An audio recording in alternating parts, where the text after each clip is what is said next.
It's episode 3. Here we are. Hi, my name is Pastor Josh Krieger. And I'm Pastor Alex Groth. I'm happy to be here. And this is Pastors Unplugged.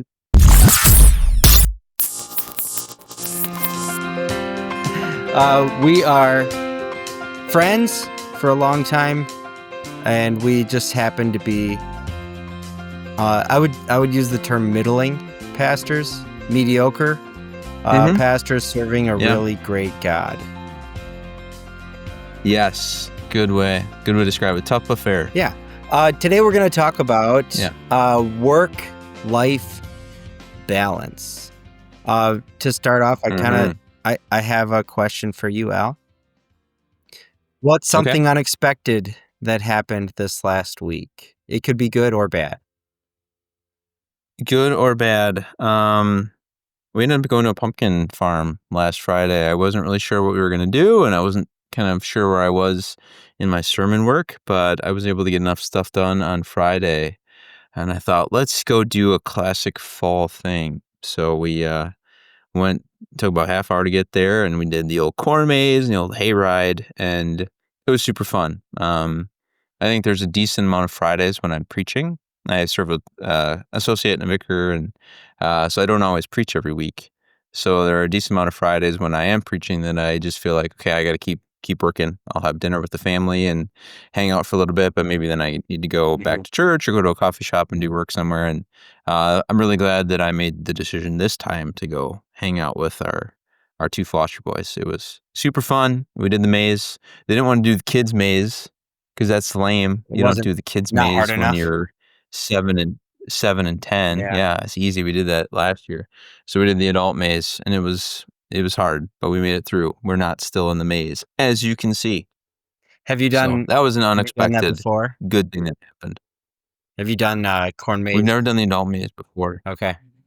Only the kid maze. We never had the gumption to do the adult maze, but we went for it. Man, it was awesome. How about you? Something unexpected?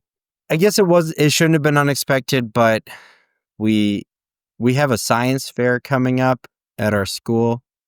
So I helped with the science fair project for our oldest, who is 11. Do you want to know what the science fair project is trying to determine? Yeah, I do want to know that for sure. Is there any validity to the 5-second rule? So we're doing some hard-hitting science, like really important stuff.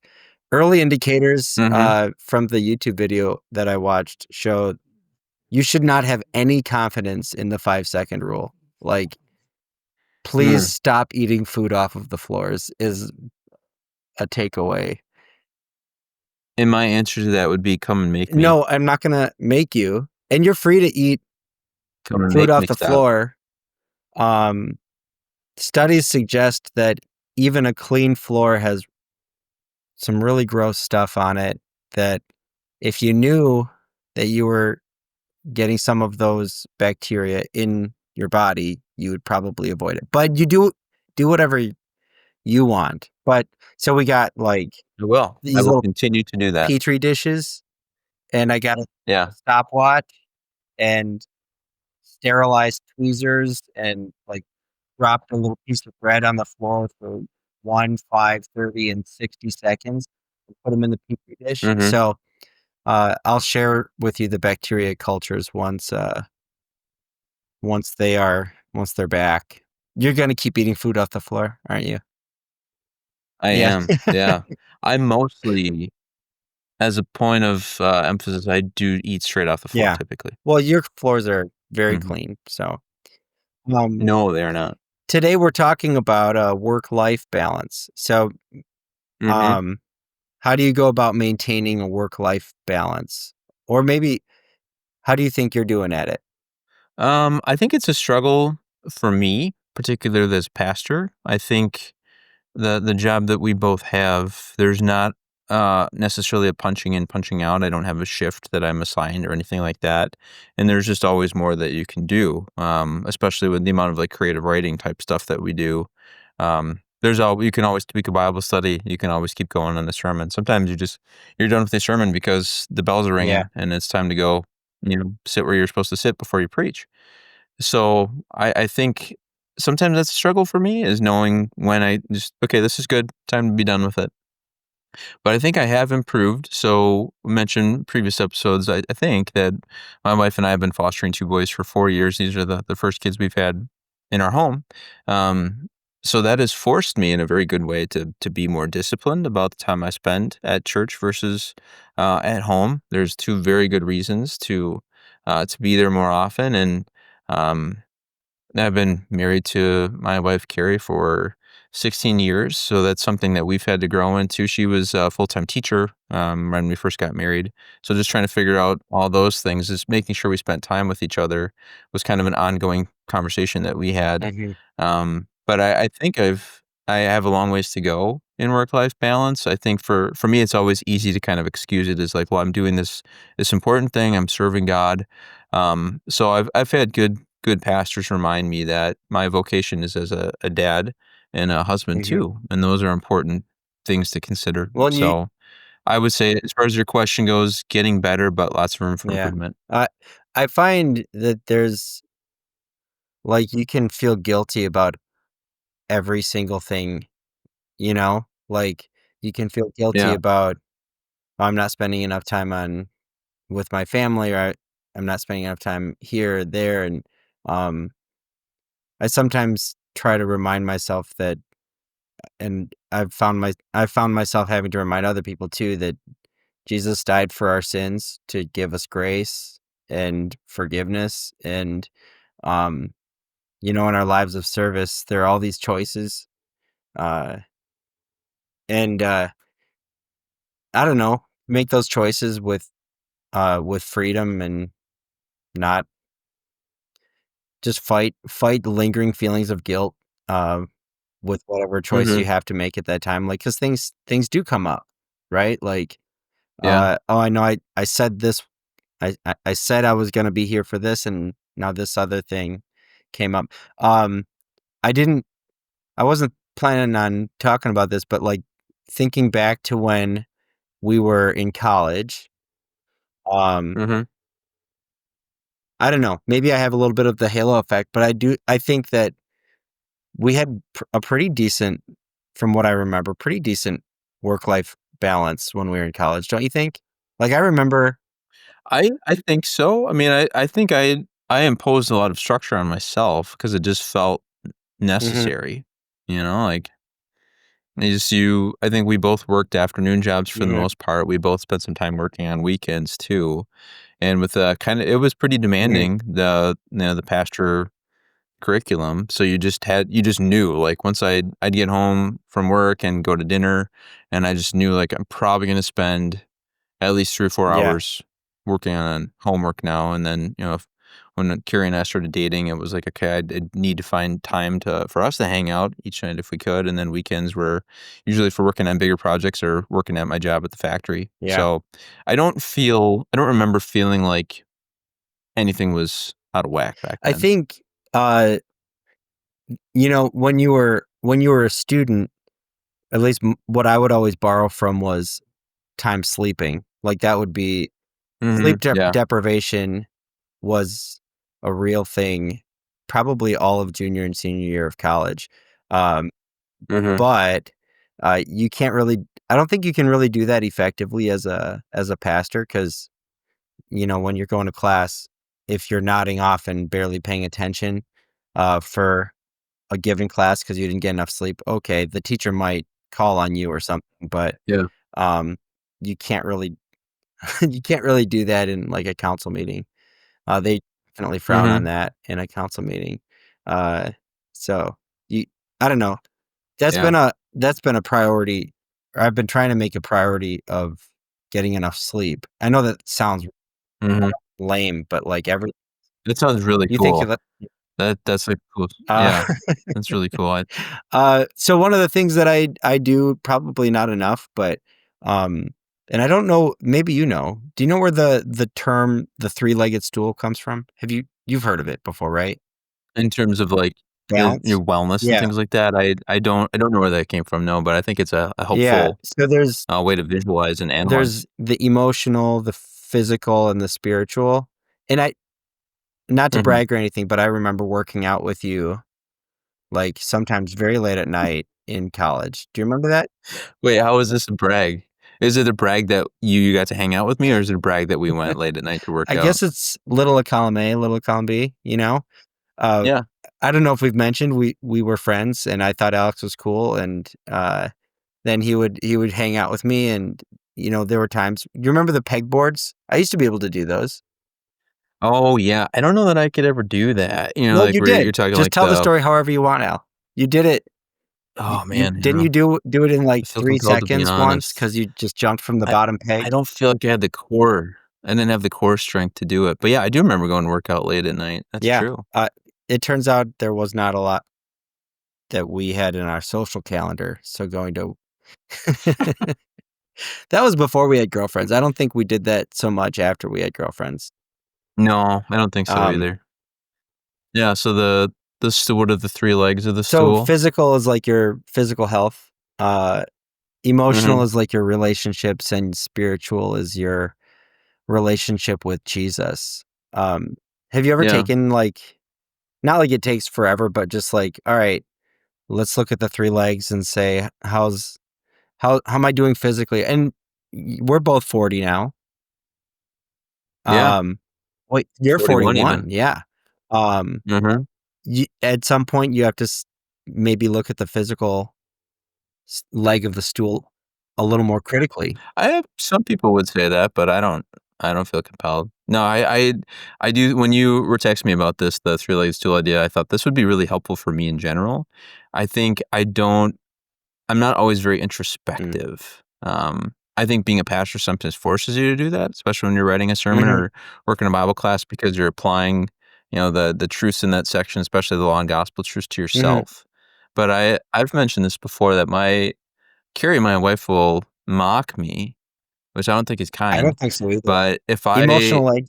if I walk like I if I'm doing laundry in the living room and I'm going to put it away, in our bedroom, which is probably 20 feet, 25 feet away from the living room, I'll turn on a podcast to listen to for, like, 10 seconds, maybe this podcast now, but she's like, "Are you don't wanna be alone with your thoughts to that extent that you can't just be quiet in the hall for the 15 seconds it takes to get your shirts?" And I'm like, no, like alone in my thoughts. Like, are you kidding me?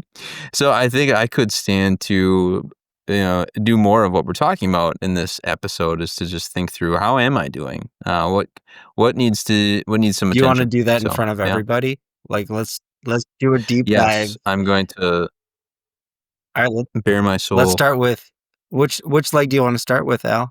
You wanna start with, I don't really want to do this. I don't. This started out as a joke and now it's not funny. So I avoid introspection, so I think the best way, like shock therapy is to just do it in front of everybody. Yeah, Yeah, right. uh, So when you do this, like, it sounds like you make this some sort of practice at least. When you think through the physical, what are you doing? um, I'll be honest, I'll step on a scale, Yeah. and not like that's the only thing that I do, but, like, Mhm. and then, I don't know, I just look at what I've been eating, lately, and Yeah. I definitely go through periods of, like, late night snacking or, um I don't know. I'm not big on, like, sweets, but, like, uh, if we have, like, a bag of chips, like Doritos, or if you have Mhm. crunchy Cheetos or something like that, um It does feel like a great idea to crush a bag of, like, sea salt kettle chips at, like, yeah. 9:45 at night. So that's kinda what I do, and, I try to I don't know, I have the smartwatch that tells you if you have been sitting too long or things like that, but, Mhm. um my goals for my physical fitness are a lot more related to, uh, who I am as like, my vocation, so, like, who I am as a dad and who I am as a Yeah. pastor, 'cause, um, I've gone through periods where I'm, like, just eating super unhealthy and, like, Yeah. not exercising, and, creative work really suffers during those periods where Mm-hmm. it's hard to concentrate, harder to concentrate if you're not taking care of your body. So um, also, I'd Yeah. want to, for years to come, I want to be able to just dominate my kids in sports. So Oh, I think that's hugely important is to yeah. keep them in check. So Anthony is You do that primarily by swatting their shot away, hmm and not yeah. today. Welcome to the block Anthony's party. getting to the point where in a probably 2 years he'll be able to beat me at most things. So then Oh I'm gonna man, retire. do I'm gonna say, I do. I hate sports and I've got bad I do knees. have the same fears. Mhm. Um, Yeah, I have the same fears. DJ is a very good shooter, and he's very quick. All I have on him right now is the height, and yeah, that can only yeah. last for so long. So So I don't know. I look at I will just take a I don't know that I have like a well every year at such and such time I'm gonna look at how I'm doing here and how I'm doing here. But mhm. if something feels out of whack or like I'm feeling frustrated, I'll take like a sheet of paper and just put at the top spiritual and like what am I doing in my daily Yeah. devotional life? Like Mhm. I'll listen to sometimes for my daily devotion I'll listen to different pastors that I know. Sometimes I listen to you. I never told you that before. Um Mhm. You're gonna make me blush. and then like an emotional so like my relationships Yeah. am I connecting with those around me in a meaningful way like and really at this point in my life it's probably just making time for those things. Mhm. um I think there Yeah. probably was a time when uh I would say you know um like I want a deeper friendship or something like that and I don't know I don't need a lot of deep friendships, I guess. Mhm. A handful, probably 3, 4 people, 6 people that are really close to me. That's good for me. But Yeah. I'm a bit of I'm a bit of an introvert. Um, are you an introvert, would you say? I think I like being around people. I think like everybody else, there just comes a time where I just need a little time to be Mhm. alone. And as a pastor, I think I get a decent amount of that time right here in my Yeah. office. But yeah, if I'm not around people, I start to like get a little restless and antsy. Mm. And I mean, I was on COVID lockdown years ago. I was diagnosed with COVID, I think 4 Oh, wow. times, and so I was on lockdown, those quarantine for extended, that was very difficult. Of those 4 I only got very sick the one time. But yeah, that was the most difficult part, I think, I would say it was just, like, having to be away from people and not being able to serve as a pastor the Yeah. normal way that point, so, yeah, I think for my emotional health, I do need to be around people, and being a pastor provides lots of opportunities for that too, but I do think, you could spend a whole episode talking about what it's like for a pastor to try to maintain Yeah. friendships with people in the church because there's an odd relationship dynamic that comes with that. So if you have challenges emotionally or you have needs emotionally with other people, you have to be really, I think, intentional about what that looks like. I think it's been really nice having you and Julie and the kids closer to us now that we see each other more in person, which is really good. But yeah, emotional. Yeah, we were talking before the podcast started about carrying other people's emotional Mhm. burdens. I think that's very true of pastor. You just know maybe more so than the average person, a lot of really sad, scary things going on in people's lives. So I think to just for my emotional leg is to make sure that I'm spending the time to process those things. Taking them to God in prayer is certainly an important component of that. But also then I think just letting myself grieve. Um, for something that is sort of final, like death, and this is final in the sense that you're not gonna see that person on earth again, but not final in the sense of the resurrection. But I think that's something I've thought about with my 3 legs, is just taking the time to stop and evaluate when things are bad or things are hard, just letting them be bad and hard, and not just moving right to the Mhm. next thing, and like, "Okay, there's no time to stop and do that." I think, we were talking about being in college before. There wasn't a lot of stopping and thinking, like I said, I can post structure on myself, but you're just kinda Next your thing. day your calendar kind of moves along by the next big assignment, what schedule you have at work, when the breaks are in school. What are you going to do for summer? And there's not maybe a time where you just stop and think very carefully about how you're Mhm. doing until something really bad happens. So I think I've tried to be better at that, at just stopping, and if something's sad, just letting myself be very sad Yeah. about it. And if something's really scary and I can't control it, just stopping and letting myself kind of say, this is a bad thing. I don't have to be okay with it, but I do know God's gonna handle it. One of the other things that I've noticed, and this just comes from experience, but, like, when things start to build and, like, things like, you're maybe think of it like, I'm getting more and more and more overwhelmed or, um, Mhm. like, you can get to this point where, like, I guess this is just who I am now, and now Yeah. that I've been through that cycle a lot as a 40, not 41, like some people, uh, year old person, you kind of see those things coming in waves. And like then when you are overwhelmed or you are grieving or like Mhm. something is hard or scary, you're like, all right, things are gonna settle back down. But like I think Yeah. when you're experiencing those things for the first time or the second time or the third time, you're like, Mhm. I guess this is just who I am now. I'm like I'm always snapping at people. I'm always angry or I'm always Yeah. sad or whatever. And you're I don't think life is like a steady climb and like I'm here now. I used to be down here, and things were bad. Things were harder, and now I'm here, and things are good. It's more like a roller coaster, like up and down, and that's kind of what the. That's why I kind of like reading the Psalms. Is Mhm. you get the Oh, sense man. of Yeah, like that is a great the place up to and go. down of life, and Mhm. sometimes you're flying high, and sometimes you're really low, and there's not something Yeah. wrong with you if you're in one of the lows. Um, and maybe kind of tempering some of your expectations if you're at one of the highs, like, nobody can live like, uh, everything is amazing, uh, exciting all the time, like, there's gonna be dips and highs and lows and all that.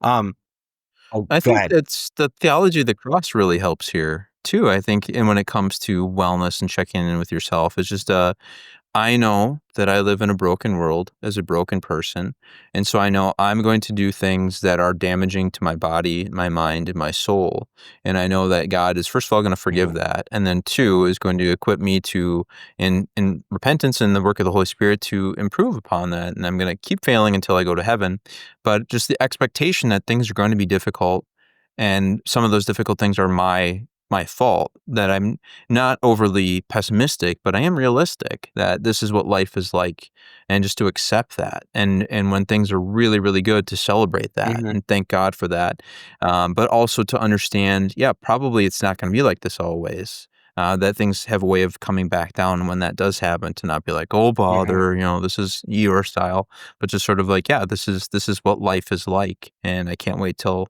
heaven, when it's just nothing but the Yeah. highs all the time." Well, and that's kind of the beauty of, like, um, I don't know. This is gonna sound pretty typical coming from a pastor, but just like the steadiness of the gospel, like Yeah. going to church, like you know what you're gonna get there. Like I know I'm gonna be confronted Mhm. with a way that I'm not Jesus and I'm not perfect. And I know that I'm gonna be pointed back to the one who is Jesus. All right, Yeah. so we're getting close to our cap for what I would say Yep. we want an episode to be. Do you have a Bible passage that you were thinking of today, as we're on any one of the kind of topics we're talking about? Um, I mean, there's a passage in Titus 2 that talks about, kind of fleeing the temptations of this world and practicing self-control. So just saying no to ungodly things, and I think that that can mean a lot of things. I think in that section, it's particularly meaning like just, gross sins, that my sinful nature wants to do these things, and I have to, in by the power of the Holy Spirit, ex- demonstrate self control and say, no, that's not healthy for me. That's not good for me, body, mind, or soul. So I'm not doing it. I think that there also maybe could be some application there. Going back to the work-life balance thing, I think why do we sometimes get obsessed with work? I think it comes down to Mhm. idolatry. I think we sometimes find I think Carrie read a book years ago. It talked about your work as an idol, and I think I certainly do that. Even something that outwardly is very God pleasing, like being a pastor, that I can make that the source of my pride or my identity or my significance, so that I find value in who I am and what I'm doing, what I'm producing, and maybe what other people are saying Mhm, about that work that I'm doing if it's positive. And then also just from a money standpoint, and, as the time we're recording this, the last readings the last few Sundays from the lectionary have all had a sense of mhm, money and our attitude toward money.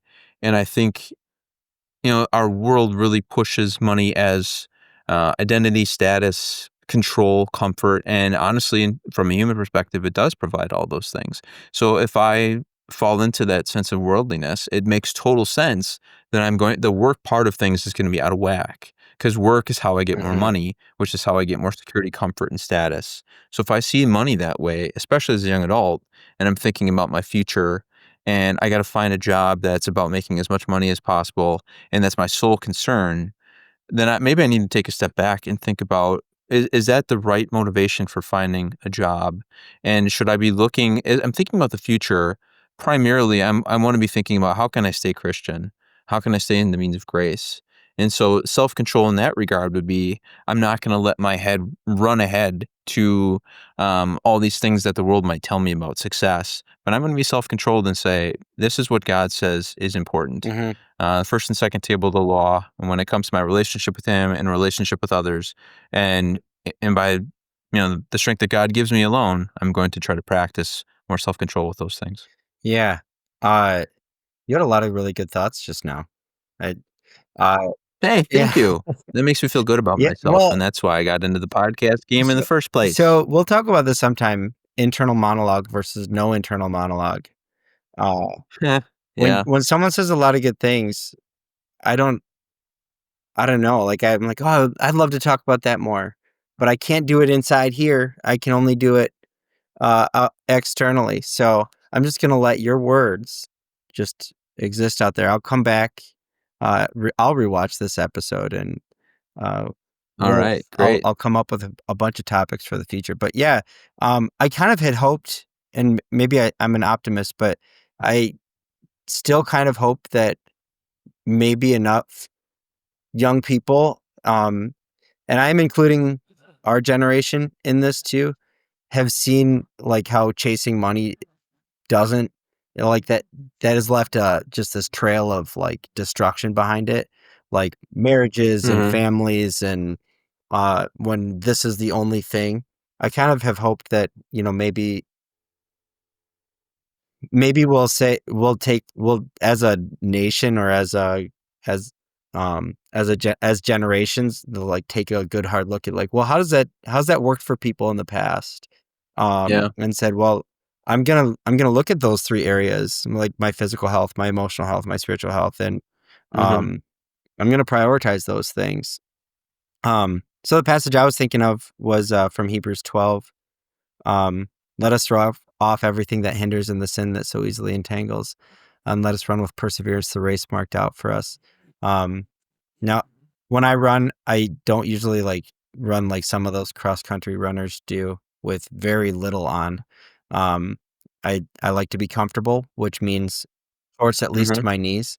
Um, but Yeah. like if you think of like the things that slow you down on those priorities in life, like sometimes it is good to just like I'm gonna delete that app from my phone, or Yeah. I'm gonna forget that website exists, or uh, and by website I mean ESPN because you can spend too much time looking at sports. Um, I'm not really a sports yeah. guy. I'm not. Hey, Yeah. So you were we'll talk you offline were at a about that. Lions game yesterday, weren't you? I was, Uh, yes. Bengals Lions game. The did the Lions won did handily. uh And my did I hear that maybe one of your kids is a Lions fan, a self?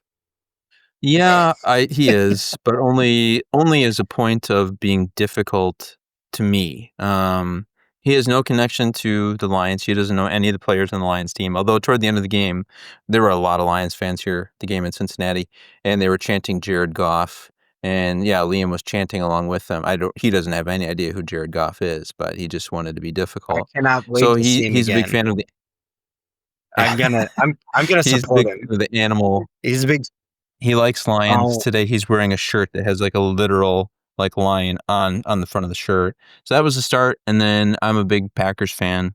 So I think twice last year the Lions beat the Packers, and he got great joy of cheering for the Lions obnoxiously during both of those games. So yeah, and then one of your older brothers gave him a Lions jersey to wear yesterday. I just Thanks, love it. Dan. Yeah, that was.